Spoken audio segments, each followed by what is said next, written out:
Thanks, Richard. Yep. I don't know. I'm gonna have to talk to you about my account at some point when you have some time. Facebook unauthorized me for some reason. Do I you love, see the three dots at the bottom of the screen on the right where it says more? yeah, If you click on that, the recording option should pop up. Pull up. You yeah, it don't see it? doesn't. It doesn't. It's weird. This is the first time it's done that.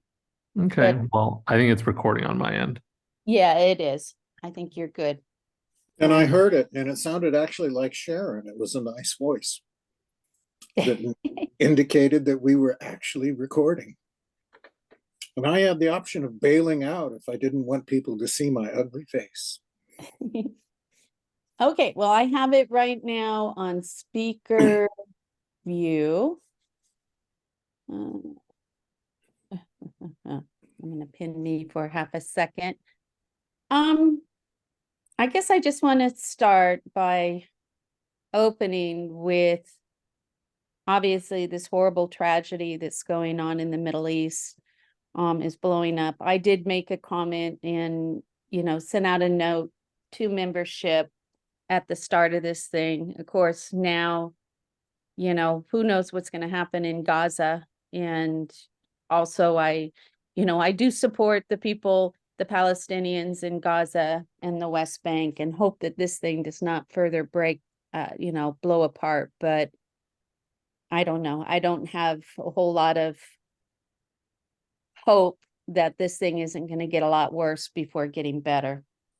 So I just want to make that comment, opening up tonight. Tonight on the agenda, we just have a few resolutions to review. And then I wanted to talk to the group about what we do for the last 2 months. Do we have a holiday party? Do we do something in November? Do we try to just, do something towards early part of December? And maybe have something in person at the Union Hall. So start thinking about that. What other dates are in conflict with other groups?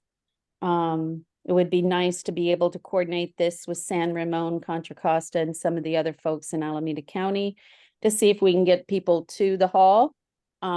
So if there's any dates that are in conflict, start thinking about those so we can pick a date for some type of event this holiday season. The resolutions that are up for consideration were 3 resolutions that were passed recently in the Central Committee. 2 of which address the recall efforts for Pamela Price for district attorney, as well as another recall effort that's underway for Aisha Wahab. And then a 3rd resolution in support of the teachers and staff in Sunol Unified. So first off, the resolutions in their entirety were sent out to members.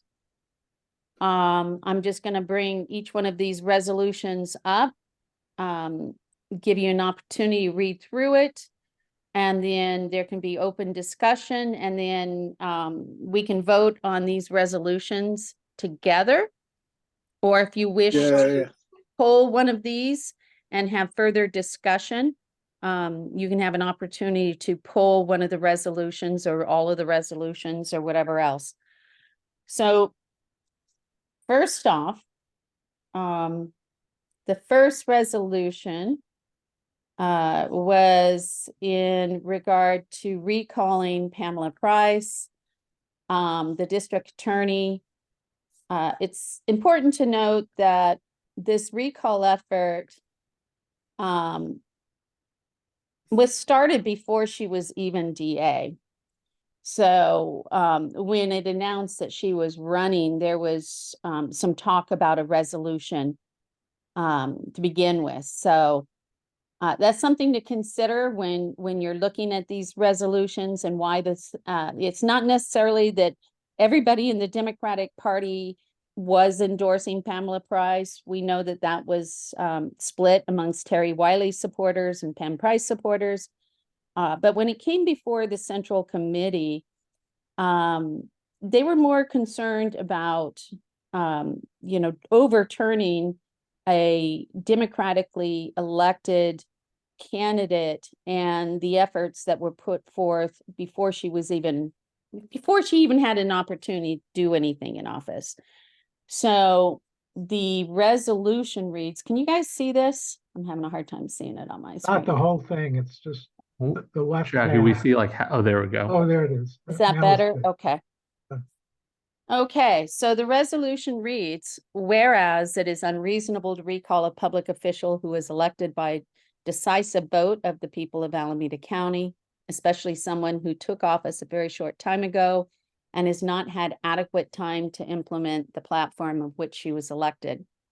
And whereas District Attorney Price, a graduate of Yale and UC Berkeley Law School, campaigned on restoring public trust in our criminal justice system, ensuring public safety and rooting out racial, socioeconomic, and gender disparities within Alameda County's criminal justice system.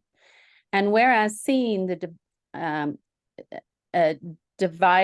dividends of their policies and reducing crime and recidivism and advancing justice in our county will take time, and recall may only delay things.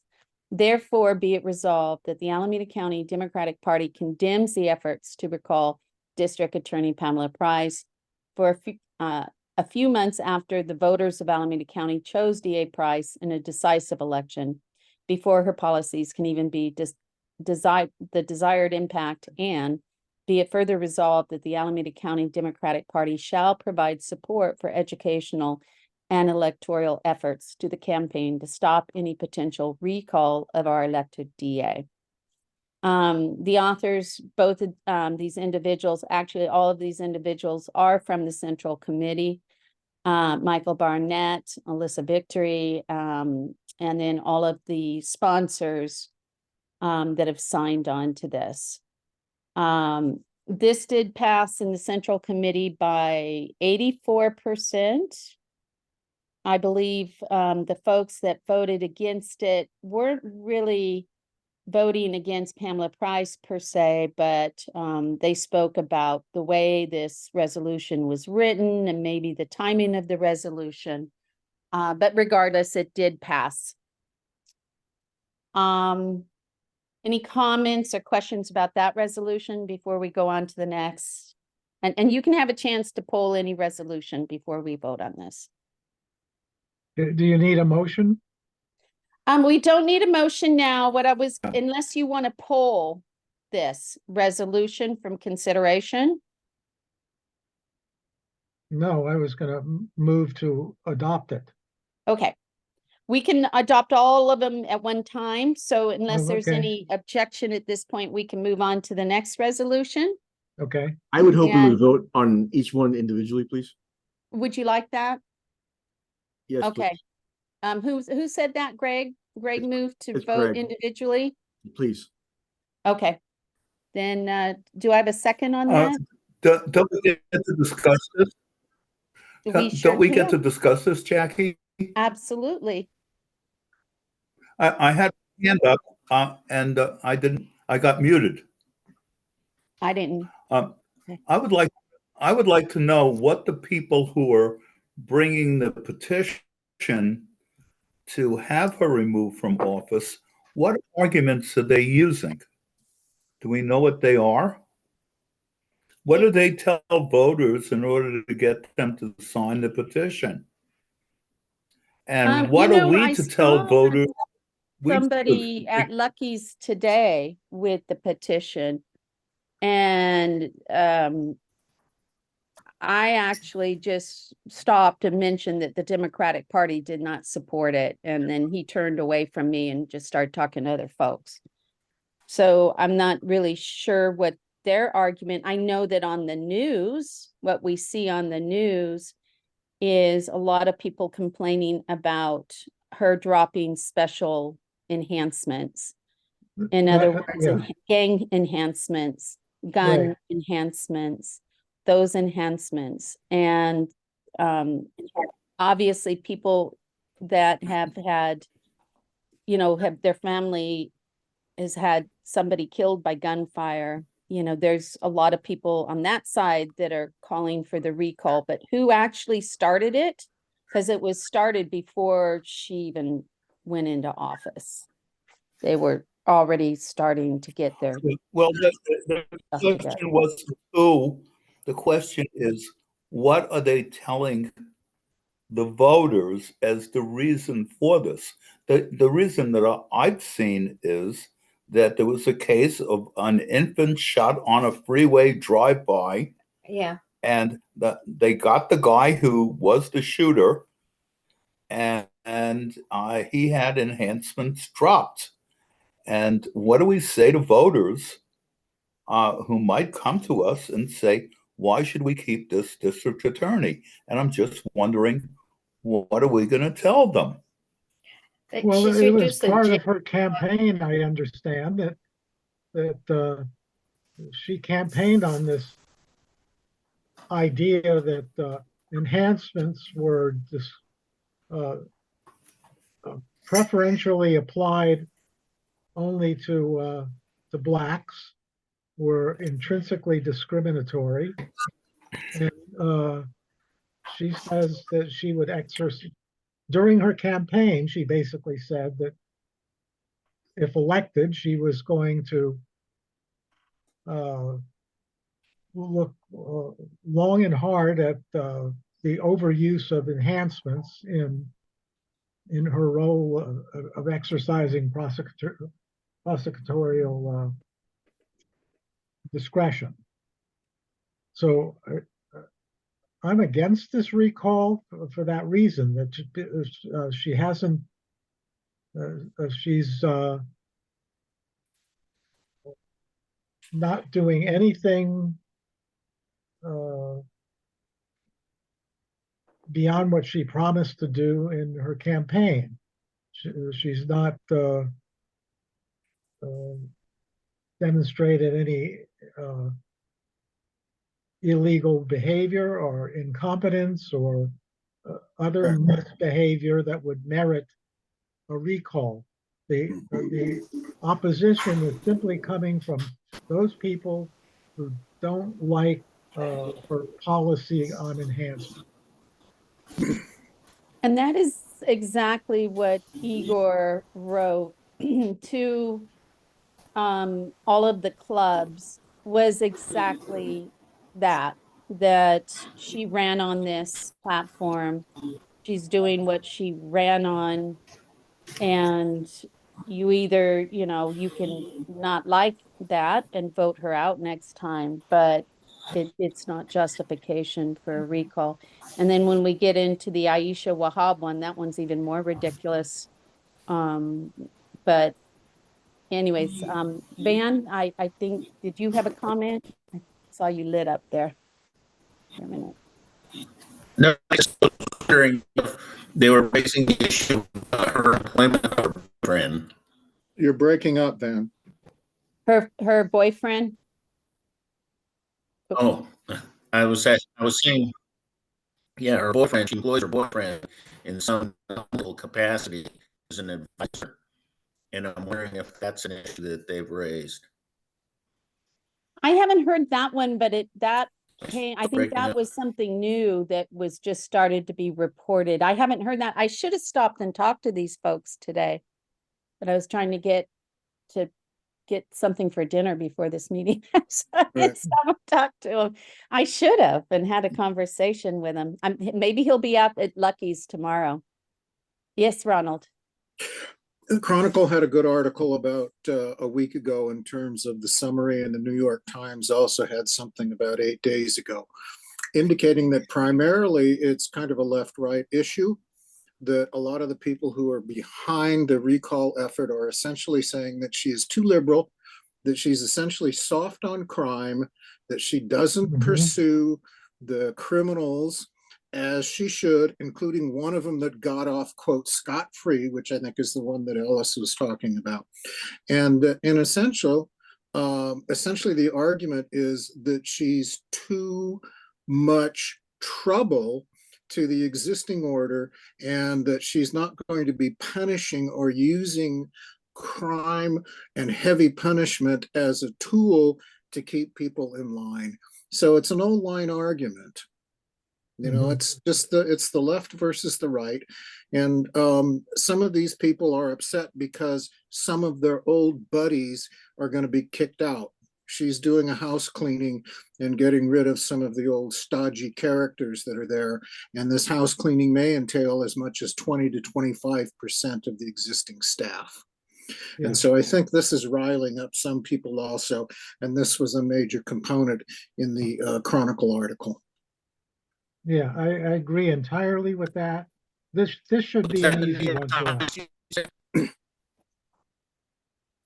I'm sorry, what was the end of that, Jeff? You got cut off at the very end. This should be an easy one for us. We should vote for this resolution. Yeah, I think actually the resolution looked really fine the way that it was written. I would say that we adopt it, you know, and just change, unless we have a wording of our own, we can just change the name Alameda County to Tri-Valley Democratic Club and knock off the endorsers below and put us on it. As is, the Central Committee passed a really good one that's phrased well. Jackie, do we have a different wording on that we were thinking? No, I'm okay with even just leaving, you know, and leaving credit where credit's due. It was the Central Committee folks who wrote this. We can just sign on as endorsing it and add our logo that we also endorse it. If it's going to be, as a parliamentarian, if it's going to be a resolution that we adopt as a club, then we should be the people who are the name that is on the front that describes it. It does not mean that we can't use exactly the same wording that they used, Okay. but it's not appropriate for us to leave their name on it. We can say at the bottom that this is similar in nature to the proposal that was passed by the Alameda County Central Committee and dated. Okay. Okay, I will, if we so pass them, then I will throw our logo on it and change the wording slightly. Yeah, that's wonderful. Other comments, concerns, Van? You started to say something and that's stopped a little bit. I'm curious. You may have to stop your video. You're not coming across very well. Sorry. I'll stop video. That's much better. Yeah. Does that help? Oh, Yes, perfect. Okay. You don't get to see my ugly face now.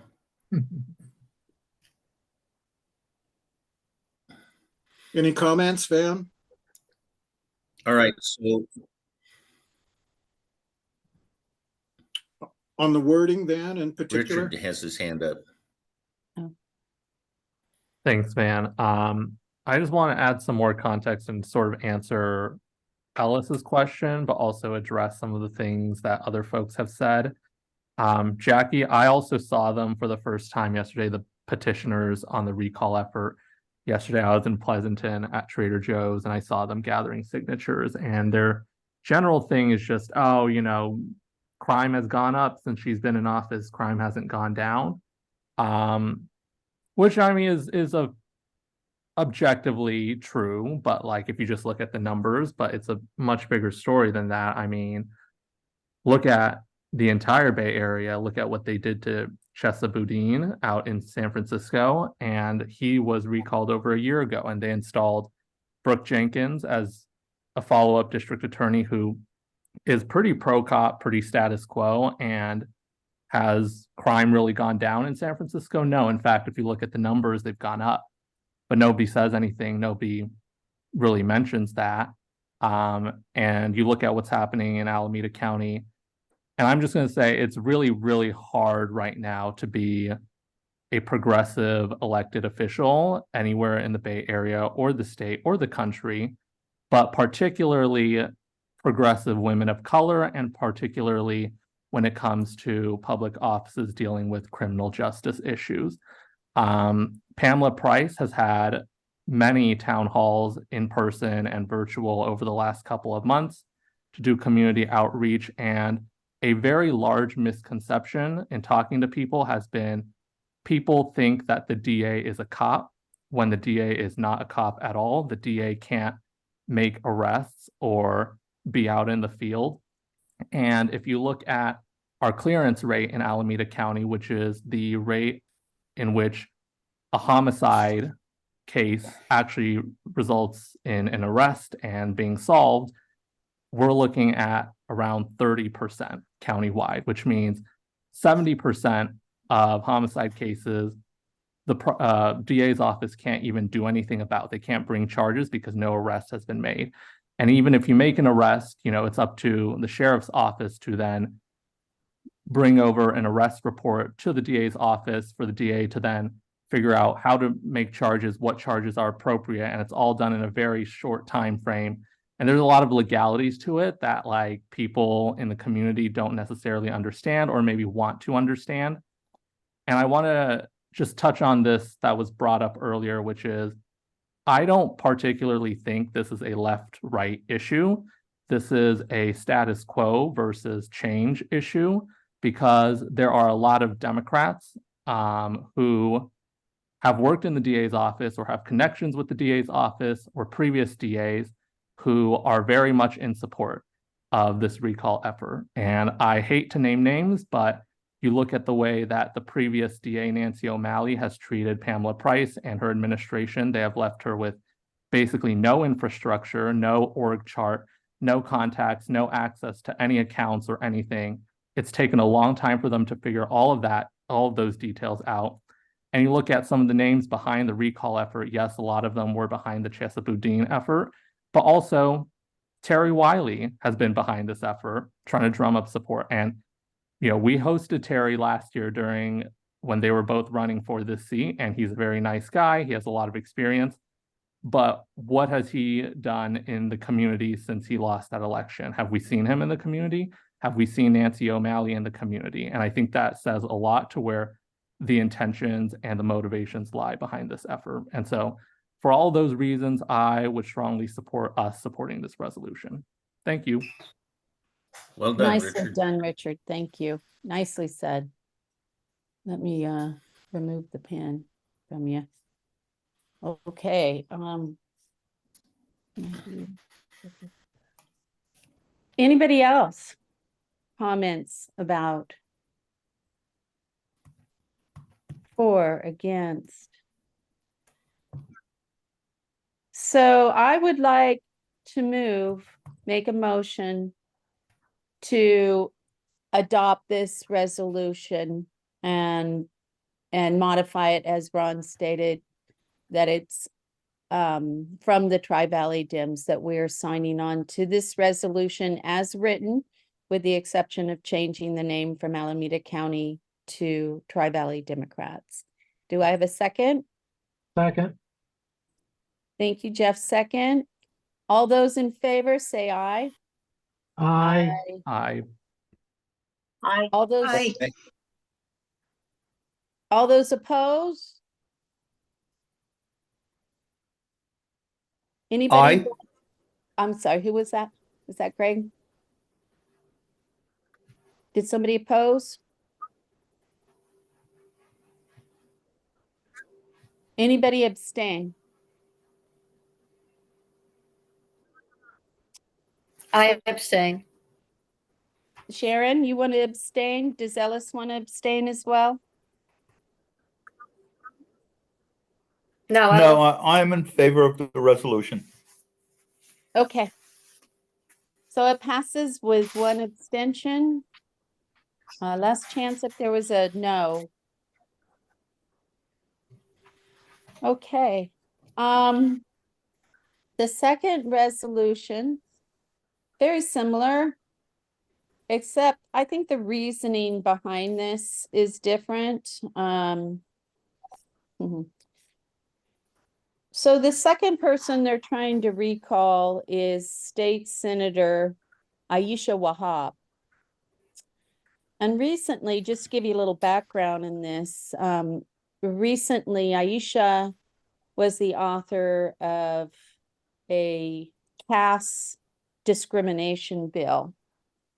In essence saying that, you know, you cannot bring the caste system into workforces here in the United States. And it was a resolution, or it was a bill saying that it was illegal to use that kind of caste discrimination in hiring and business and et cetera. Aisha is getting pressure from conservative, I guess Hindu conservative Hindus and other folks who don't like this caste bill and are trying to pressure her to drop it. And in that pressure, they brought this recall effort. And it's believed that if she dropped this bill, then they would drop this recall effort. So, again, the Central Committee, it was, I think, 100%, everybody voted for this resolution. I believe it was pretty much 100%. And it says, whereas District 10 State Senator Aisha Wahab, representing portions of Alameda County, Santa Clara County, has served with a notice of recall sponsored by local reactionaries and their donors, even though Senator Wahab was just elected last November and only has been in office a few short months, and even though a recall election would waste millions of taxpayer dollars, and whereas Senator Wahab has been working diligently for her constituents, pushing as chair of the State Public Safety Committee to bypass bipartisan legislation, to end human trafficking, advancing significant legislation for criminal justice reform, vastly expanding investment in affordable childcare and access to affordable and free healthcare, and to tackle inflation and the skyrocketing cost of housing, introducing the Stable Affordable Housing Act, putting the state on a path to build over 1 million new affordable homes over the next decade. And whereas this recall effort is opposed by firefighters, teachers, nurses, and is backed by the partisan political extremists unhappy with the outcome of the 2022 election and eager to undermine the choice voters have made, who want to force Senator Wahab into special election where few people are likely to vote. Therefore, be it resolved that the Alameda County Democratic Party strongly opposes the recall of Senator Aisha Wahab and calls on the voters of Senate District 10 to reject and refuse to sign any recall petition against her. And further, be it resolved that the Alameda County Democratic Party calls on all Alameda County Democratic elected officials to stand with their party and publicly oppose this irresponsible recall.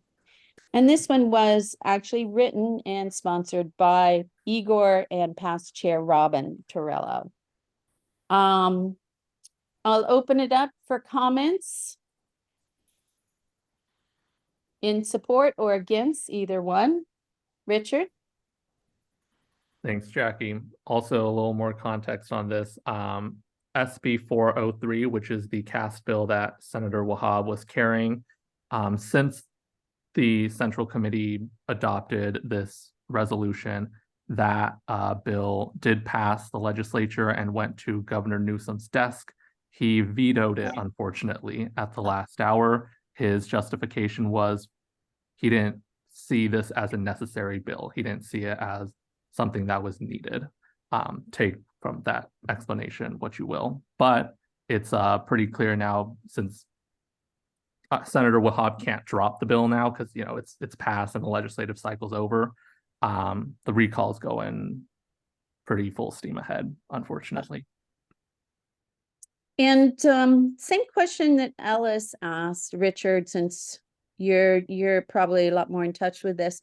what are their arguments other than she's passing this cast bill? I mean, what's the other side saying? What's their reasoning?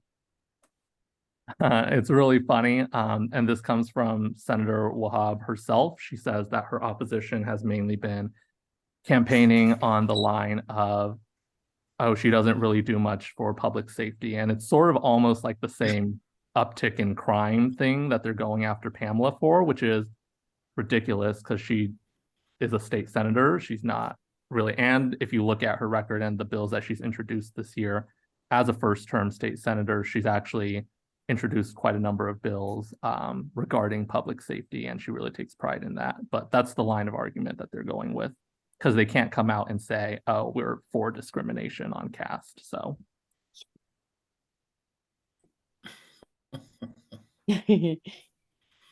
Dan, Uh, did you- I've met Aisha several times, and I would say the primary motivation of her detractors is that she's going to be a kick-ass senator. And as far as being soft on crime, I remember her narrative was that her parents came over from Afghanistan. Her father was a taxi driver in New York City and was murdered as a cab driver. So as far as her motivation, I think that says it all. That she is just going to be kicking ass in the Senate, and they don't want another strong voice there. They don't want a Barbara Lee. They want Maxine Waters. And she promises to be the one. And I'm pleased that we're going to pass a resolution to support her. Yeah, she's come to our club a few. yeah, you got muted there, Sharon, at the end. Yeah, Aisha is a very, very, very bright young woman and has a bright future. It appears, I wonder if there's any racism to this component as well, being the first Arab or not Arab, Indian. Afghani state senator, the first Afghani in our state assembly. I wonder if there's any racism associated with people trying to go after her. Wouldn't be surprised, especially now. Oh, God. Yeah, especially now, huh? Gosh. Hi, Mary. Hi, Nice to I see you. support her. I support her. Good, good. Anybody else want to speak on this? Do we have a motion to pass this resolution? Ron has a motion? I want to suggest a couple of changes. Yes, sir. One, that we drop the Alameda County Central Committee as with the prior one. Secondarily, that we put in both both statements for Alameda County, we put in both Contra Costa and Alameda counties. And on the last phrase, which is that we recommend that people, and we talk to representatives in Alameda County. I think that's a little bit beyond what our step is. That's more appropriate for the Central Committee than for a club. So I recommend that we drop that last sentence.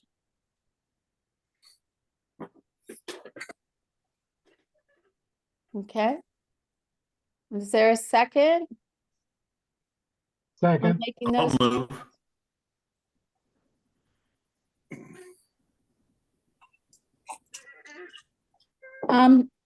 So Ron made a motion to go ahead and pass it with the recommended changes, striking the last sentence as well as changing it, both of the past one and this one, Contra Costa as well as Alameda County, and updating to Tri-Valley Dims. Any other comments or suggestions before we pass this motion? And do I have a second? Ron made the first. Do we have a I second? seconded it. Thank you, Jeff. All in favor, say aye. Aye. Aye. Aye. All opposed? Any abstentions? Okay, that resolution passes. Good progress. Yay. Okay. The third one, we're gonna go a little backwards in this. We just got done saying, don't recall our people. But there's another issue in Sunol. As you all are, or maybe you're not all aware, but back a couple of weeks ago, the Sunol Unified School District passed a resolution banning all flags of any type. It was really targeted towards the pride flag, but the resolution as written ended up stating that no flags could be flown at the school at all. Except And for the American and the outside, California. right, on the flagpole, the American and California flag. That brought a lot of people to the school board meetings. And we have a board there that has 2 Republicans and 1 Democrat. While the Democrat was out of town, out of the country, there was a meeting called within like 24 hours. And they were going to have this top secret meeting to, I guess, hold the principal accountable, because they spoke at the principal, who's also the superintendent of the school, and all of the staff, by the way, spoke out against this resolution. And because they spoke out, the board wanted to punish them, and pretty much they wanted to fire the attorney for giving them what they deemed as advice they didn't like or didn't agree with. And they wanted to bring in new attorneys. They wanted to, behind closed doors, talk about reprimanding the principal. And that brought even more people out to the school, more people in support of the teachers and the parents. Yeah, Mary, go ahead. So, all of this behind the closed doors, without the public. Is anyone familiar with the Brown Act? Christy, you might be. Is this consistent with the Brown Act?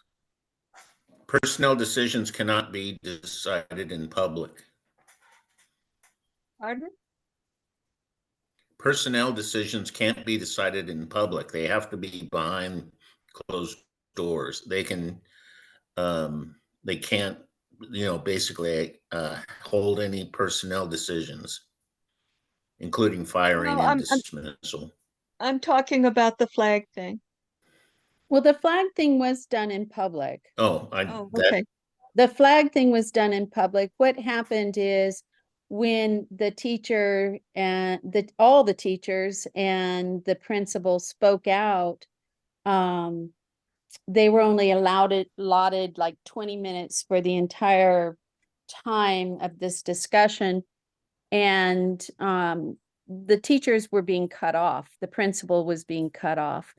And, they're under the premise of we only have this amount of time. And we had so many people show up to the board meeting. It could have gone on all night, just like some of our city council meetings in Livermore. But they didn't allow for special time. They didn't allow for all the extra speakers, and they cut people off. And then in the next meeting, they talked about reprimanding these people behind closed doors.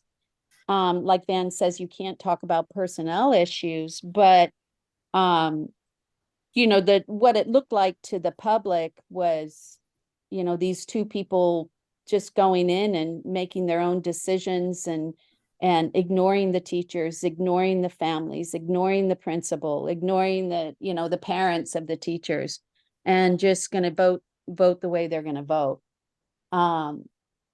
as a matter of fact, last week, there was another school board meeting where the one Democrat, Ted, he wrote a resolution saying that they supported every teacher and that all the teachers and all the administrations were doing the best for the children and they were supporting the children. Well, even that resolution could not get approval by the two Republicans. They refused to say anything nice about the superintendent after she spoke out against them. And so it did not even get a second. So those resolutions died because the Democrat raised the resolution and the two Republicans, nobody would second it. So that resolution failed.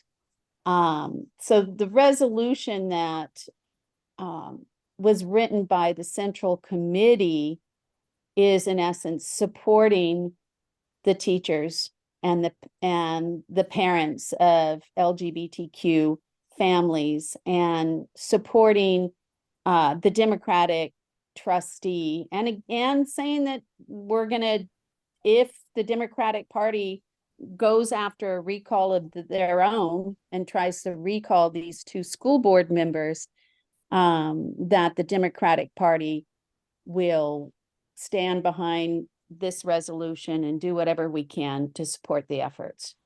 So this following resolution, let me put it up on the screen, was written by the Central Committee.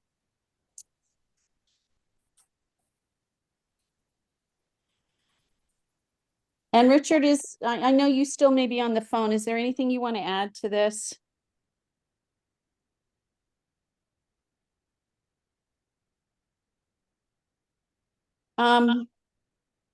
Something else to mention, Sunol Glen serves about 270 students, 75% of which are out of district transfers. So there's not a lot of kids in Sunol, not a lot of, school age kids in Sunol.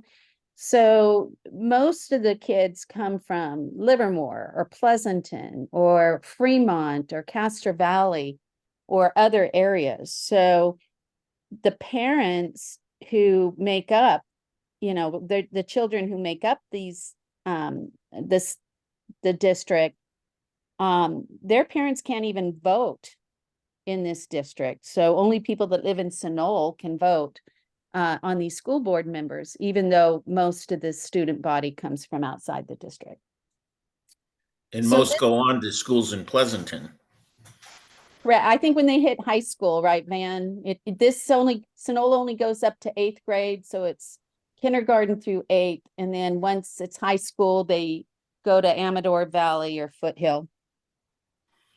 I read some type of article a couple of weeks ago stating that the constituency of the Sunol area is primarily Democrat, and yet there are Republican board members. Do I have that wrong? Was that correct information? There's 3 board members in Sunol Glen, 2 of which are Republican and 1 that's a Democrat. The actual, I have PDI access to Sunol through the UDC, and I've taken a look at the voters out there, and they're pretty much split. So Sunol residents are split between Democrats and Republicans. And it's usually a much older constituents, they're older people that live in Sunol. But you're right, the students come from all over the place. And so their families don't necessarily live in Sunol. There are some, but most of them, 75%, come from other cities. So this says, whereas justice, diversity, equity, and inclusion have been the core of our shared democratic values, and whereas the Alameda County Democratic Party is committed to equity in education, including for underserved and targeted communities like the LGBTQ+ community, And whereas two Sunol Glen board trustees have violated their oath of office to California and the United States Constitution by violating the free speech of the staff and students and circumventing the state law and ed code, skirted the intent and violated the Brown Act in furtherance of their agenda, and ignored their role as trustees for Sunol Glen, putting their personal agendas above listening to their community and represent all. Be it resolved that the Alameda County Democratic Party expressed its support for the professional teachers, staff, and superintendents who serve the 270 students in Sunol Glen. Sunol Glen Unified School District, only K through 8 school, and for the Sunol community in its endeavor to make sure it has the board that reflects our shared values, respects the loved ones, staff who work with their children, and respects the values and law reflection in the state standards and framework, the California Education Code and the California state law. Be it further resolved that upon request of the Sunol Glen community and the Alameda County Democratic Party shall support efforts to recall school board trustee Brian Jorgensen and Linda Hurley and replace them with candidates who share our value, justice, and diversity, equity, and inclusion.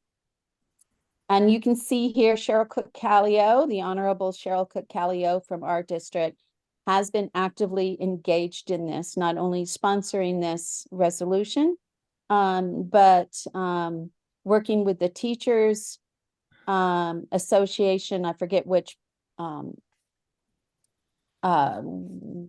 union they're part of, but you know, there's okay. I am sorry, I'm just reading here. There's a typo in the middle of first, be it resolved. Okay, I'll check that. Thanks, Christy. But there was a mention of the Brown Act violation here. I'd have to go back to the Central Committee and see what that's in relation to. I know that there was under 24-hour notice for that one meeting. And the one trustee was out of the country. They made no ability for him to call in and vote on anything. So that's partly how they get some of this stuff was passed in that one meeting. Christy, is There there? are also restrictions on Brown Act where you have to follow beforehand. You have to have published beforehand opportunities for the public to speak. And if you can't change those rules on the spot. You have to have them, stipulated beforehand. You can limit the amount of time that's allowed to speak. Like if you have more than 20 people saying they want to speak, you can limit their 3 minutes to 2 minutes and further on, but you can't cut them off without telling them exactly what their time's supposed to be. So some of the stuff that went on may have been a violation of the act as well. They did I'm clear sure if the they room didn't do during the public first. notice, that's a pity. They did clear the room during that the one really hectic meeting, and people were jeering at them. And they stopped the meeting and cleared the room. And so that may have been the Brown Act violation, because they would not let any Did public they continue speakers. to do business? Yes, they did. Did Yes, they they continue did. to do business? Then that's a violation. They said you can watch it outside on the They internet, can is cut what off they public said. comment. Yeah. And it's hard to hear you. You're kind of breaking up. It's doable. You are allowed Allows to, anyway. you are allowed to clear the room and continue your meeting if the people are disruptive. Right.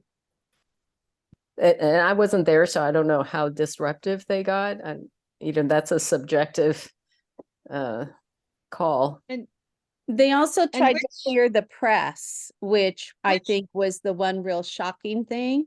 Yeah. And the superintendent had to pretty much tell him, you can't do that. You can't make the press leave. So they cleared the room, and then the press came back in after some complaints.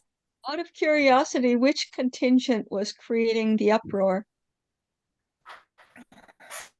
Both. The first meeting I heard, I watched the first one on the internet, but I heard there were people in mass going up to people, cussing at them that were on the, the no flag. We don't want the flag. Very intimidating people. And then you had people that LGBTQ families that were extremely upset and yelling, and they were yelling. But the second meeting, there was not one peep from the audience, not one word. It was quiet as a mouse. So, and We'll discuss I get that.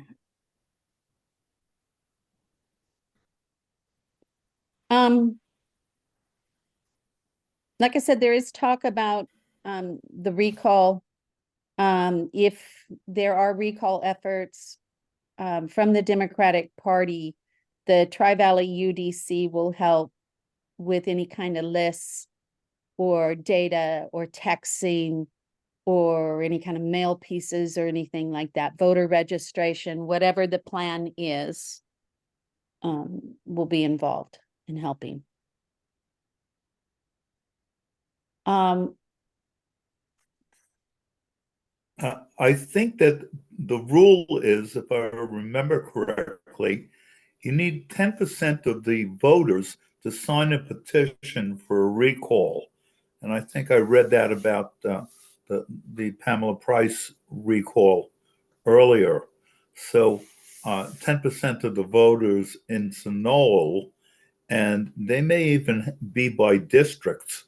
I don't know. Do they have 3 separate districts in Sunol? Each district elects a separate board member, or are they all 3 at large? They're all 3 at large. And It's a very, that would there's determine the number of 900, signatures you need. there's 902 total voter records in Sunol, total voters. And then if you start excluding things like moves and stuff, I So think that it would drops mean to you need 840. 90 signatures, 90 kosher signatures, that is, that pass mustard. So they probably need about 120 signatures to get this thing on the ballot. And that isn't that hard to do, to get that number of signatures. But of course, you don't have that big an audience to go to. And they're about split even, Democrats and Republicans in Sunol. Right. Is the Central Committee really thinking about going through with this? Yes. Yes. So they would sponsor a recall, and it's a whole rigmarole you go through to do that. I think right now we're waiting to hear from Cheryl and what the teachers union is saying. So kind of waiting on that, the process. I don't know the process. This is going to be, other than fighting against the governor recall, this will be my first work on any kind of recall. Comments, questions, any additional besides the typo that Christy pointed out? Any other changes, recommendations? Yeah, well, just one, I think, and it's not on the screen anymore, but I think I saw on the list of authors or sponsors, there was 1 or 2 that did, assembly members who were not honorable. So what was it? So There were several of all of these sponsors are assembly members, and all but 2 of them are called honorable. There's a couple of them who are not honorable, like Alfred Twu Well, Alfred's not elected. And Austin Bruckner, he's not honorable. Well, So I maybe don't that think, has to be fixed. so Alfred isn't elected. So anybody that is in elected office should have the honorable. So Cheryl's elected. Well, Diane, how can they be in the assembly if they're not elected? oh, they're not necessarily in the assembly. Honorable just means you're an elected official of any kind. So our mayor is an honorable mayor and our city council people are. Oh, but they're identified as. Oh, So I Alfred see. too, I was not reading that correctly. That just identifies them as being in that district. it just defies them as being an elected official. So Alfred is not elected to any, he's in Oh. central committee, but he's not elected to a city council or anything Okay. else. So that's Some all of the those people- honorable. Some of those people are elected and some of them are just active.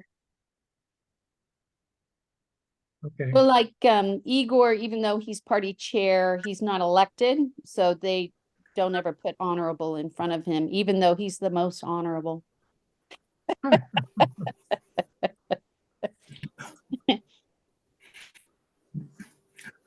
Igor's on some kind of board in Berkeley, honorable. He's on, I think, the rent board. Yeah, Yeah. this is all written by the the resolutions committee. So all this comes out of this committee that works on this stuff. So I usually don't double check their. And I call, Yes, sir. For me, Ron? Okay, can we vote on this? can we call Well, the I question? have a couple of recommendations. Yes. One, that we again change out the Alameda County Democratic Party and put in the Tri-Valley Democratic Club, since this is our resolution. Okay, and secondarily, since it's not coming from all of those people across the bottom, it doesn't make any difference what they said, whether it's honorable or not. They're not going to be on our resolution because they're not putting forth our resolution. So, we stop and once again, we cut off those names and we make this our own resolution, and it has to be with our, letterhead, and it has to say our name on it, and it shouldn't say the Alameda County Central Committee or the Alameda County Democratic Party on it. This is from us, and we have to, claim that and claim that only. Any other comments? So I'd like to move. I approve of what Ron just said and I move that we approve. Thank you. And I second that. All in favor? I Aye. All opposed? Aye. I'm sorry, was those ayes opposed or? No, I just had been muted earlier. Okay, that's what I thought. Okay. Any opposed? Any abstains? Okay, the 3 resolutions have passed. Yeah. yay. Good work. Thank you so much. As far as regular business, I think we're going to go through this stuff fairly quickly.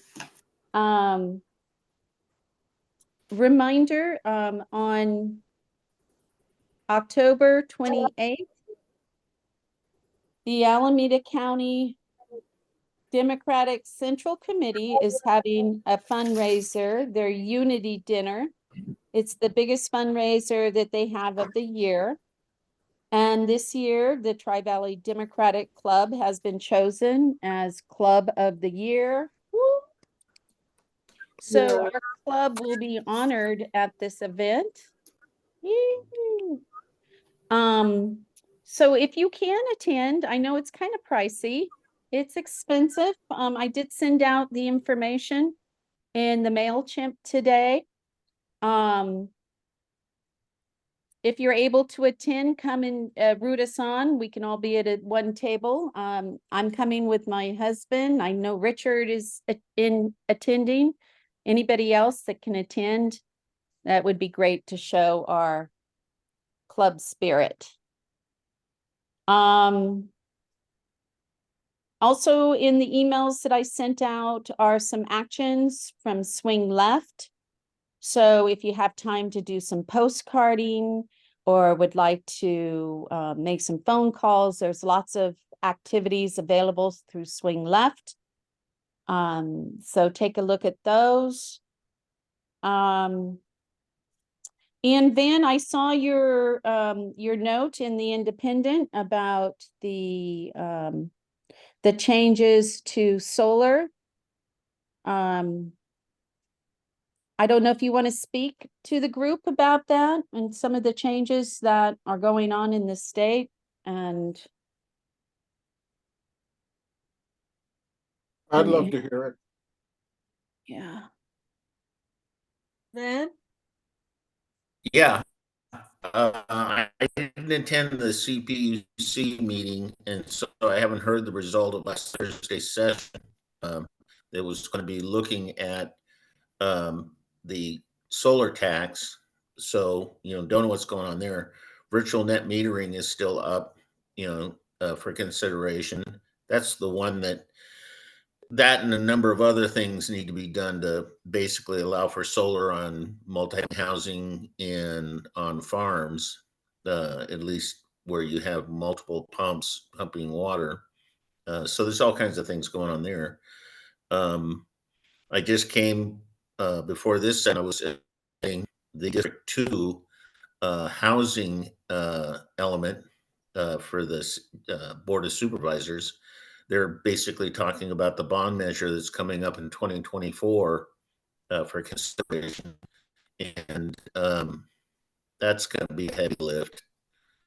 So those are the things I've been up to. Did any of that go through? Yeah. I couldn't Yeah. tell. yes, all of it. All of Okay. it went through. Now, my understanding is that PG&E in the state of California and maybe Southern California utility company are waging essentially a battle against independent solar panels on homes and small businesses. Can you give us, who are not really fully aware of the impact of some of these decisions, can you tell us what's happened within the last 6 months since we've heard a report from you concerning these important issues?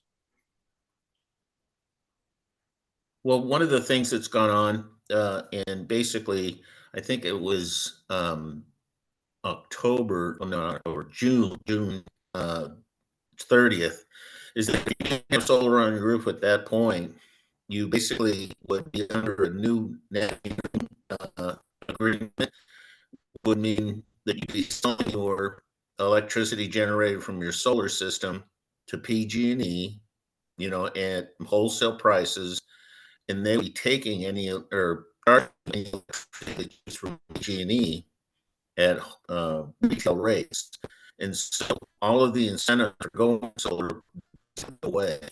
In addition to that, they're charging based on income anywhere from $25 to I think it's $100 per month connection fee. And so that's the decision that was being made by the CPUC on the 12th, or at least that's what we were thinking they were going to make a decision on. We're not sure they made a decision. And what that does, even worse than have solar roofs that have energy metering, You're breaking up, gave to PG&E. Van. I can't. You're I breaking. can't control that. I can't. You've turned your video off. I can't control that. If you can speak maybe slower. Yep. And that might not overload it, but basically I didn't hear whether we'd won or lost in these decisions made around June.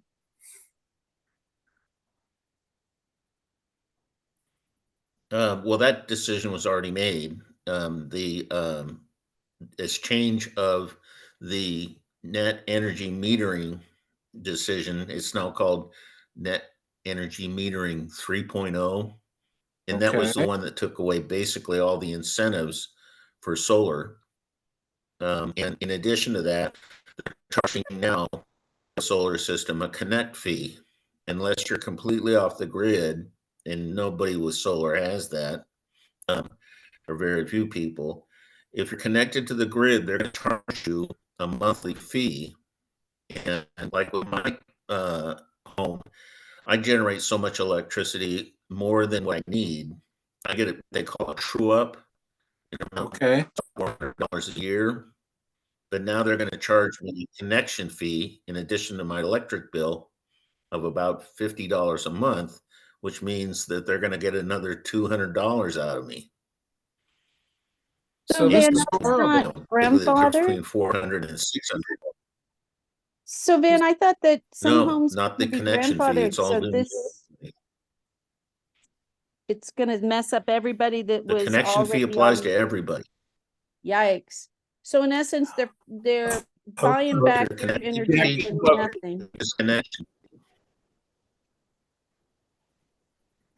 What's that? what was grandfathered was the rate payback. It used to be that if you were generating more electricity than you use, you could sell it to PG&E for 21 cents a kilowatt hour. But at night, when there's no sunshine and you're not generating anything, you would buy it back at 31 cents. Not a bad deal. But the new rate is they'll pay you 4 or 5 cents a kilowatt hour. But when you got to buy it back, you still got to buy it back at 31 cents a kilowatt hour. So that's really where they're screwing over new solar panel owners. Those of us who've had it for a few years or before June were grandfathered into the 21-cent payback. The Van is saying that these changes they're proposing will impact everybody, including people that have had solar a long time. So I want, no, It doesn't change that, except for the fact that we're now everybody, whether you got solar or not, being charged a connection fee. mm, And it's just a tax. And it's based on income, so higher income families will be charged more. But people that are being charged as much as $40 a month, for people who rent homes, I mean, it's a significant increase in their monthly bill, regardless of how careful they are about their use of electricity. I know I called in on that. I was on that CPUC call a couple weeks ago, and it literally every single call was against what they're trying to do. Every single call. There was not one person who said this is a good idea. And yet it seems like they're marching down that path regardless. I'm sure Yeah, PG&E they've got to change. stockholders think it's a good idea. Uh-huh. Van, what can we do? What should we be doing now? Well, the best thing you can do is basically write to Governor Newsom's office and say, you pick the CPUC board members, pick the right ones. I mean, they haven't had a decent CPUC member. I can't remember her name, but basically the CPUC has been the stepchild or the handmaid of the use. So it's PG&E was never held responsible for the damage they caused with the forest fires. They were never, basically were told they had to fix the system. No, underground, they're in the process of undergrounding all the utility lines. They never did bother to fix this stuff with modern technology, so they're undergrounding the lines. They're very expensive, and that's just going to add to the rate base. And they're going to get more and more profits out of the state. Can So we, what do you do? can we draft a letter from the club? And I mean, I have the templates that were sent, you know, but I'd kind of like to have something that doesn't look like another Right. template. If we could draft a letter from our club. Is that Glen, something is you that could help something me you with, could Ben? do? I'm sorry. What, Mary? The Same thing you the just said.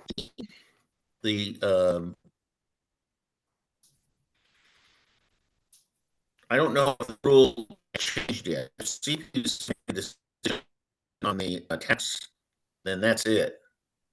You know, on the ability to provide electricity to, you know, the users in multifamily dwellings and on farms, that was a whole changeover in how the laws are written in California that give the utility companies exclusive use to provision of electricity before the meter.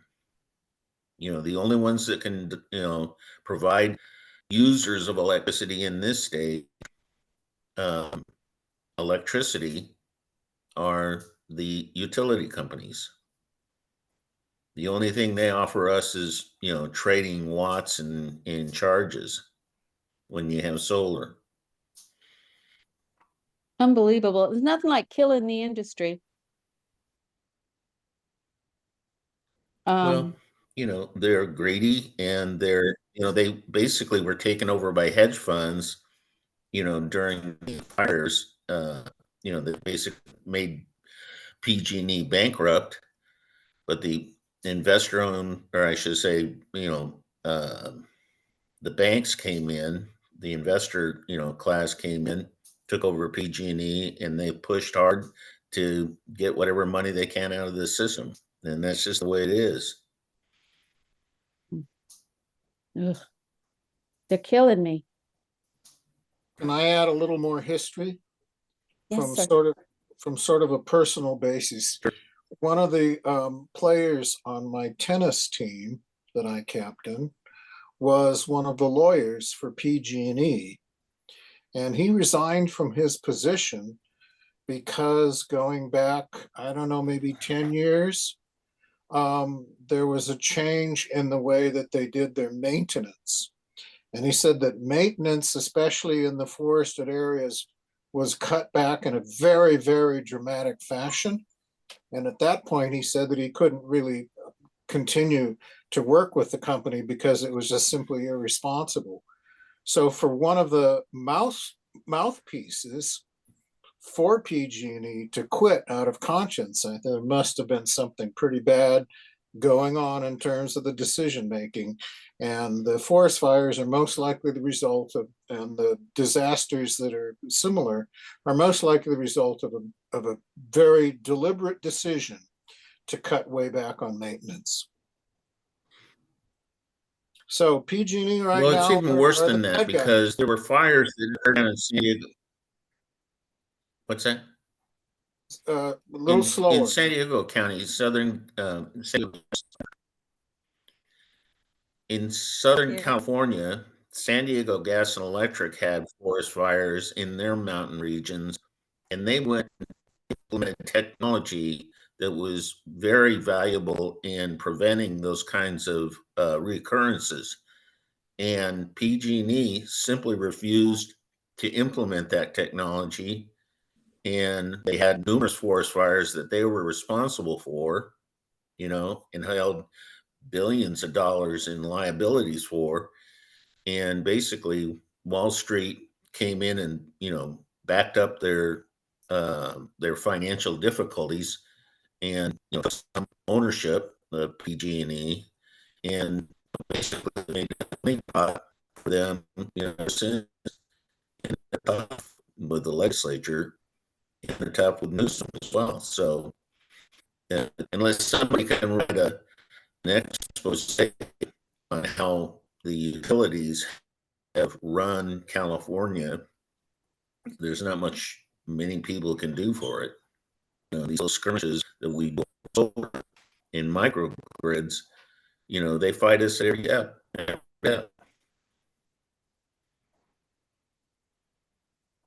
Well, Van, this is a very valuable update, and I appreciate all the good work and research that goes behind your understanding of this. And I very much am thankful that you're able to educate us. And I would hope that you would be able to write a resolution that we can, as a club, get behind and send to whoever you think is most appropriate. You've mentioned Newsom. Maybe we send it to our state senators and our assembly people also. Newsom appointed the CPUC members, Well, or the governor does, I should say. state, I can't hear you, Van. there's case, the community, and, all right, I'll just stop talking. How about Van, if there's something My that, system doesn't like. it's PG&E's fault. There was an outage on the north side of town. I got notification of it right before our call. It's PG&E's fault. If there's something that we should do, like I said, if it, whatever you think is the best, most impactful action that we can take, whether it's a letter to replace CPUC or in support of specific legislation or against legislation. I don't recall if it's legislation that they're working on actually changing. But however we can help, let us know, Van. It's not just you. We have members here that can help call in and write letters. There are actions that are there's actions that are being taken by the California Alliance for Community Energy case. There's also other bodies like I can't remember the name of the next one. Anyway, there are people with regard to signing on to particular levels or particular letters of recommendation on legislation and the like. So those come up, I'll bring them up to you guys and you can sign on to group. Yeah, that would be great. Send me what you want, what you would like help with, and we'll get the bodies behind it, and whether it's me writing it and uploading them or whatever, we'll get that done. Thank you, Jackie and Van. Okay. Hey. Other issues for today's meeting? Holiday picnic or holiday party?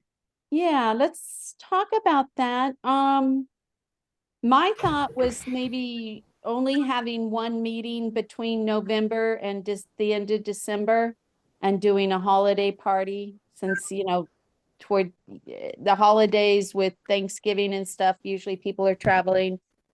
Maybe trying to do something in early December. But you guys got to tell me if there's other. Yeah, you have to pick up. Yeah. What, Sharon?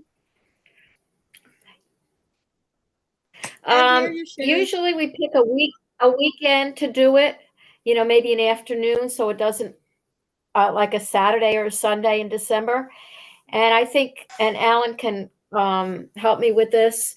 I think usually we have people bring dessert and maybe a beverage to share.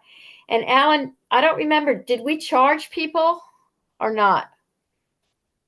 No. I don't think we did. No. Because I can't remember any income coming in for that. And I don't remember. That's what we usually do. Greg, what about the fall? Is there any dates that are off limits or preferred dates? Is that something we could do in the union maybe sometime in December? We can. We'll check the calendar and see what's already reserved. I know the first Saturday is already spoken for. Okay. It would be wonderful to have an ice cream social with people bringing desserts, as we have in the past, to the hall. And thanks to Greg, we've been able to get that not only for no charge, but also with his good graces and his help. The two dates that look appropriate for us would be Saturday, December 9th, sometime in the early afternoon, maybe 1-ish, 2-ish, 2 to 4-ish, something of that nature has worked well for us on what we call our ice cream socials for holiday parties. And I think Jackie has a good idea. Let's have an online November meeting and no meeting in December, which is our tradition for pretty much the last 10 years, a holiday party rather than a meeting in December. And my preference is Sunday afternoon, December 10th, with a backup for the 17th, but it's getting pretty close to the actual holidays themselves. So the 9th and the 10th, a Saturday and a Sunday in the afternoon at the halls seemed like a wonderful thing for me. The 10th is my mom's birthday, Yeah. and so That's also, that why we have a family. yeah, that's also Hanukkah. It's what? Hanukkah? That's also Hanukkah, so that fits. And Is it's that- also Hanukkah, so that fits. So that fits. So that's good. Sunday the 10th or Saturday the 9th. Which do you prefer? Yeah, Either one? Well, didn't Greg say that Saturday the 9th is taken? He said the first or he has Saturday. to check his calendar. First Saturday day would be December 2nd. Oh, the first Saturday. Yeah, he said the first Saturday is Oh. taken. No, that's not good. We got, So how about Okay. the idea in general of an ice cream social, Okay, which has so- gone well?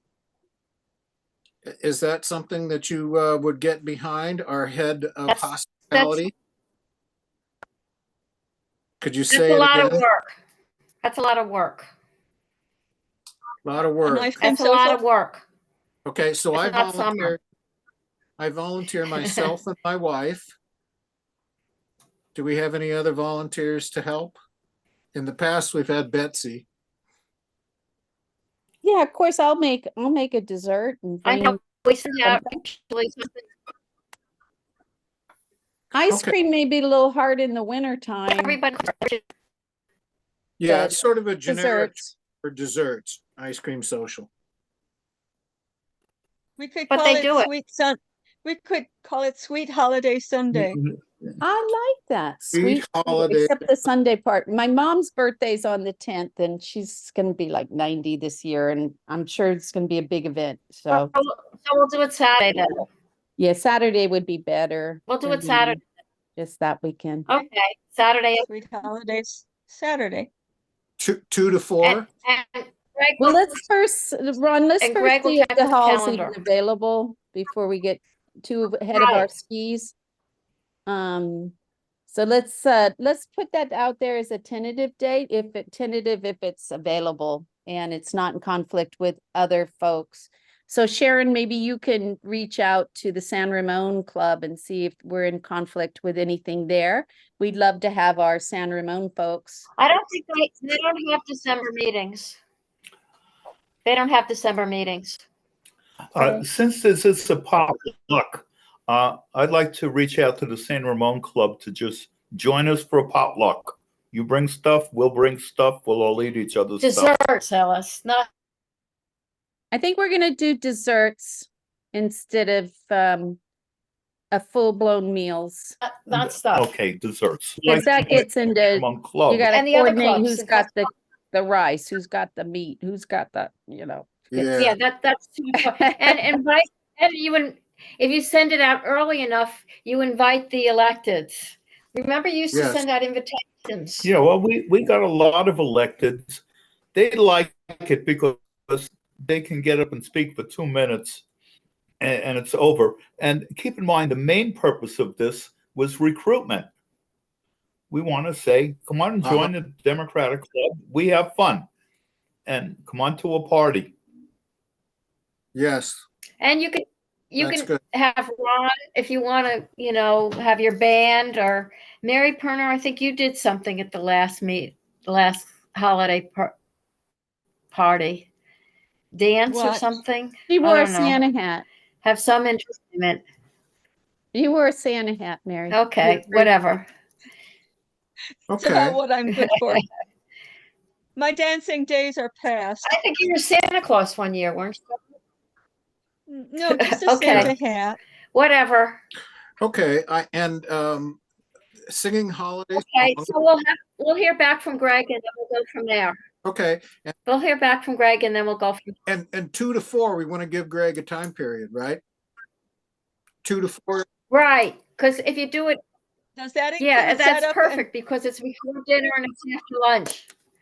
Yeah. I'm after sorry. lunch. Does the 2 to 4 include setup and takedown though? No, 2 to We'll 4. come an hour earlier. 2 to 4 is the time period for guests to come. So we who are hosting would be there at maybe 1 o'clock. Okay. And the Right. takedown would be like a half an hour after that. So our commitment as volunteers would be from 1 to 4:30. This is how it's gone in Yeah. the past. And it works very well. And Sharon's a great hostess. Thank you. Thank Okay, you. so let's see if that's available first, and then we'll take it from there.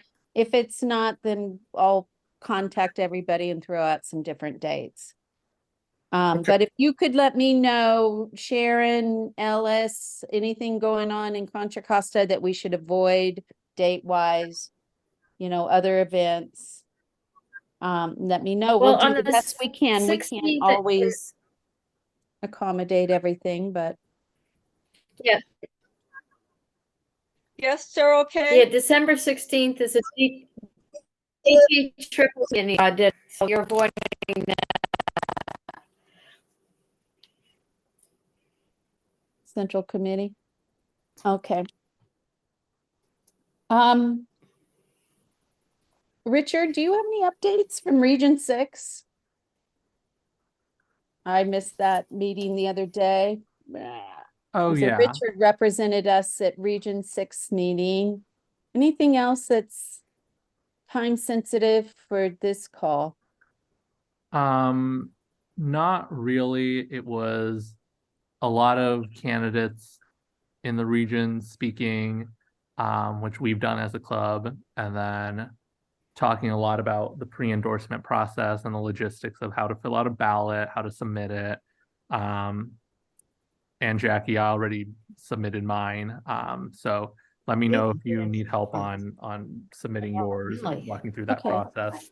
I did there get was- it. I haven't looked at it yet. Okay. So who is the And reason? then Guy there was Vincent.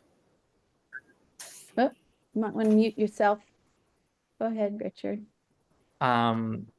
there were a couple of folks from like the Democratic Party, like the state party, who spoke. I don't know if folks here know R.L. Miller. I don't really know R.L. Miller, but she is, I guess, somebody from the state party who is on some kind of mission to educate Democrats about the impact of the Inflation Reduction Act, because a lot of people still don't really know, well, what's in this bill, how are we going to see this money and how is it going to impact us and our communities and things like that.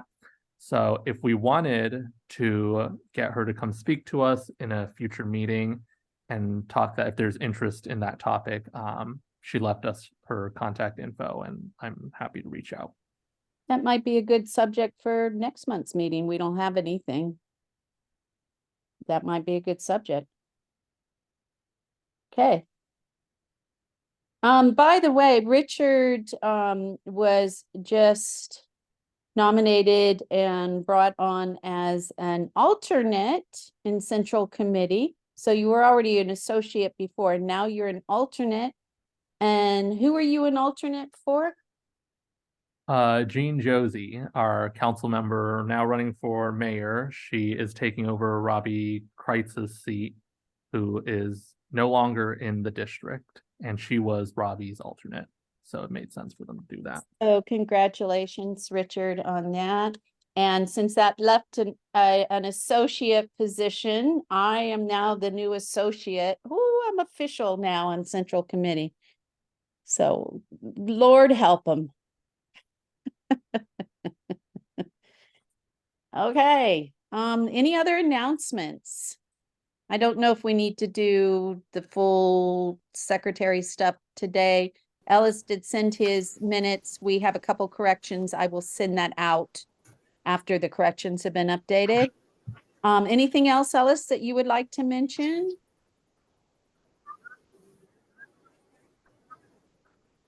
Aside from minutes and what out since the last meeting was a press release saying who we endorsed: Jean Josie for Dublin mayor, Marisol for Senate District 9, and Rhodesia for Senate District 5. Also, I sent the letter to the Secretary of State asking the Secretary of State to bar Donald Trump from the presidential ballot in 2024. And in case you haven't been following it, a federal judge has given the go-ahead for a suit in Colorado to ban him from the ballot in Colorado. So if a federal judge passes that in Colorado, basically to move ahead and whatever Secretary of State wants to ban Trump from the ballot, they have the green light on that. But of course, they got to bring it to their state Supreme Court. But it's moving forward, and it could happen.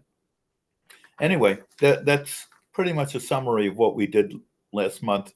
It's a 3-page minutes. And I'll send it out once we get those corrections done, Ellis. I'll send it to the group. Let us know if they respond to your letter. I'd love to know how he responds, if there is any response to the letter. Yeah, well, I sent in the press release to several press organizations, and some of them I had to truncate the letter because it said 150 words or something as letters to the editor. So I haven't seen any publication of the press releases. By the way, the press release, I did get a note through Tri-Valley Dens from Joan from the Independent. The Independent will not publish any endorsements until all candidates have had the opportunity to seek endorsement. So she pretty much said until the Republicans have their candidates out there, they're not going to publish any of the Democratic candidates' endorsements. That's she told me the same thing. I'll forward you okay, so you got her email. Okay. No, I want spoke to let to you her. know why that wasn't published in the Independent. Yeah, I understand. And I saw her on the weekend also. On Saturday on the Livermore Art Walk. Oh, very nice. Welcome to Livermore. And a special thanks to Ellis, our political director, for doing that wonderful letter and that great work for us. That would just be wonderful if we actually would have some impact. Keep us posted. Yay. Okay. Will do. Any other announcements? Anyone? Hearing Oh, nothing. I do want to say something. Yes.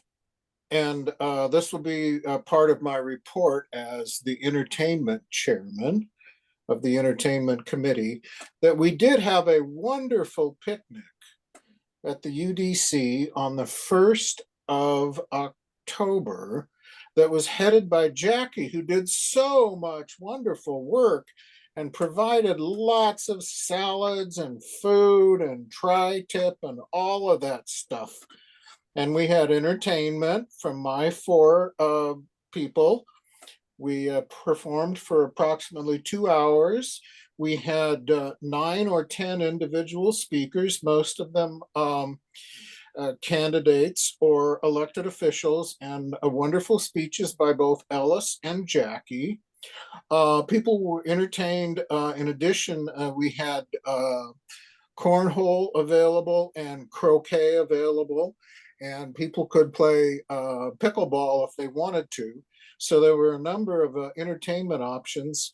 in addition to the wonderful speeches and the good music. And we want to thank, I personally want to thank Jackie for a wonderful job and a successful making at least $3,000 for the UDC. Well done. Nice. And I really want to thank Tri-Valley Dems because I can't do any of this without you guys. I mean, you guys are the heart of the Valley Democratic Club. I mean, and it's proof we're getting the award this year for the club award, and it's because of all of the work, not only in the Zoom calls and our going in person and meeting during the height of COVID, and it's everything you guys are doing that is the reason we're going to get this award this year. So as Richard said, buy your tickets, come out and show your spirit, help us show our club spirit. We can, anybody that comes that's from the Tri-Valley, will try to get everybody seated at our table, and yay. So buy your Yay. ticket now. Any other comments, announcements? Anything else going on? Does Alan have a report, or did I miss that at the beginning? I have it if you want it. Yes. Okay, give me a second. And by the way, the picnic was UDC funds, so all that money is not going to the TV Dems, That's that's not to the UDC. So when you ask, where'd all that money go? It's sitting in the UDC right now, so different Okay, bucket. for this month, we had income of $115, off which we had to pay $4.86 in credit card fees. We also had to pay our post office box, which has got to be the most useless expense this club has. Nobody mails a thing to us. I wonder if we should cancel it and just put Maybe use an somebody's address, I mean, I could put my address out there. Yeah, yes, because I think that would probably be better. Because I'm serious, I'll go for 2 months and nothing's in there. What do we get? Just advertisement? I think once or twice we get a check and that's it. Somebody will mail their dues in. But it is really, I mean, we've And how paid much is for the it for the cost? next 6 months, so we have some time to think about it. But I'm in favor. I mean, I'll use my address, anything, because that's just that's $270. Yeah. So I'd rather go to a candidate. Okay, so we'll have people. Okay, so Aaron, that you're left muted, us aren't a net income of 140, net expenses of $146.86. Our net loss for the month was $26.86. Our beginning balance was $1984.99. Our ending balance is $1958.13. We have 98 members and about 36 who haven't renewed. Also, I'd just like to suggest that maybe we get to the middle of November, do a separate mailing out just requesting dues for 2024. I think it's better than just putting it in the bulletin, and we might get a better response. I think too, Alan, we need to change the web, when we gather the information and have them pay dues, I'd like to put it through our website instead of Square, and sit with you at some point and update this stuff. So we have it all in one place. It's all on the website instead of, because right now we go to the website and then it redirects you out to Square and it sends you off to another site to pay your dues. Okay, I'm not familiar. Yeah, I'll have to I've sit never with paid you like and that, so I don't know. I was trying to see check. if we can make this easier and get rid of the Square expense. Mary? Robin had a couple of comments in the chat that are pertinent to the PO box, and probably worthy of discussion. I have to maintain a PO box for our ISC squared. We always talk about getting rid of the PO box every year, and we can't because we will lose our status with the bank. And we have to register a location with the state. However, we found a $90 PO box option, and like this place here, our issue was we have never had any reason to go to the PO box. We've been accepting digital payments for the last 5 years, and we have literally never had anything physical go through the PO box. We do our taxes online, and there is just no reason to have it. However, we couldn't get rid of it because we couldn't maintain our banking status and our charitable status with the state. See, you've got a charitable status. We don't, because the bank asked me when we set up the account, do you want it mailed? Do you have a PO box you want statements mailed to, or just another address? Because we don't file a tax return or anything like that. So I don't think Well, then I can't see any reason why you would need it. That's the only reason that you would need it. Yeah, I know what you're saying, to have a physical address for things like tax purposes and nonprofit status, but we don't really file any of those forms because Ellis told me that goes through the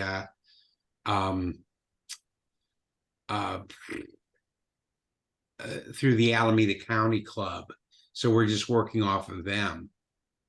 Yeah, we're not a PAC. So we're just a chartered club through the Central Committee. We pay dues through there. I don't believe we have any requirements. Like the UDC has to have a physical address for the state. The other thing that we could look into where you're talking about saving money is a PMB, a postal mailbox, like at the UPS store. Oh, You know, that's, So I could that's look into sort of that how and see we how got away with reducing our cost to $90. yeah, that's probably how you got away with Use it. any of our board members' home address. We did that for a while. We got in trouble with the state. Well, let me check and see how much a PMB would be. I just know what we're doing now. It just aggravates me to pay that much money for the post office box. especially since it sits empty. Exactly. I'll look into a PMB, and then I'll talk to the bank whether we need a PO box or whether it could just go to somebody's house. Okay. Okay. Any Sounds other good. questions? Can I make an announcement? Yes. Well, first thing I would like to say is how much I really appreciate all of you. And that I would volunteer and join the board, but I am precluded by the board position I have with ISC Squared. It is a conflict for me to stay in that position as the president of that organization, and also to be in a political organization. I have to stay. It's literally in our charter. But to that end, I have not taken off my Kamala Harris and my Go Joe Biden sweatshirt in 4 years. So it's not like there's anybody who doesn't know. So here is the thing I just wanted to announce. I've grown the membership from 70 people to 750. And it's an East Bay executives, IT and cybersecurity population. And I can count now on my fingers and toes the number of people who said, I'm a Republican, but I like you anyway, and then now are today registered Democrats. So my announcement is, I find that I can do better for our party by staying organically in my lane and being extremely proud of the political process. But I just wanted to explain to people I am precluded, unless I give up my role as the president of ISC Squared, from simultaneously being on this board. And so that is why you see me show up, but take a hands-off approach. But in the past, when we have done our conferences, I have had some really prominent people come in to talk about networking, allyship, going out and promoting a cause. And clearly they were from the Republican Party. They were from Kamala Harris's organization. Stephen Vo speaks on legal issues. And he raised money for Kamala Harris, and I helped him. So I just wanted to make you aware that if you see me on Spoutable or if you see me on Twitter, I'm against Twitter. I'm trying to get everybody off of it. But if you do see me out there, I'm working very hard to get everybody to not use Twitter as their platform. Same deal with Facebook. You should know that the crowds around me are Democratic friendly crowds. We take great pains to not do or say anything that rubs Republicans the wrong way. We are always profoundly polite, but there's no question what camp I'm in. And it does attract Democrats that we have turned people over the last 5 years. So that's all I wanted to just let you know. Thank you. Thank you. I would hope that, you know, when people want to destroy the Constitution, it's enough to wake people up to say, wow, what kind of party am I in? They're a crazy party. I saw Brody there for a minute. I was going to ask her, she dropped off.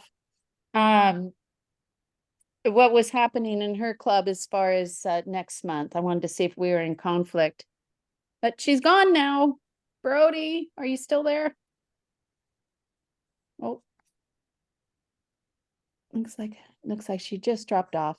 Okay, I'll follow up with Brody and see if there's any conflict. Any other last closing comments? Anybody else? I make a motion the meeting be adjourned. I say let's adjourn the meeting. Unmute, Ron. He's waving. Oh, I just wanted to thank Greg for all of his wonderful work that he does for us in setting up and taking down the IBEW hall and coming to our aid and helping us all have a place to stay. He gives us a home. Thank you. And helping us with our sound, our constant sound problem. Thanks, Greg. Thank you, Greg. Okay, that's it. I guess we'll have another Zoom only meeting next month, and then tentative December, an event after we check on the dates. So more to come on that. Anything else that you guys need for November agenda, send it to me. I'm always open to adding anything on the agenda, Christy. So when if you have anything you want to say, you let us know. Okay, guys, have a good Thanks a evening. lot. See you next.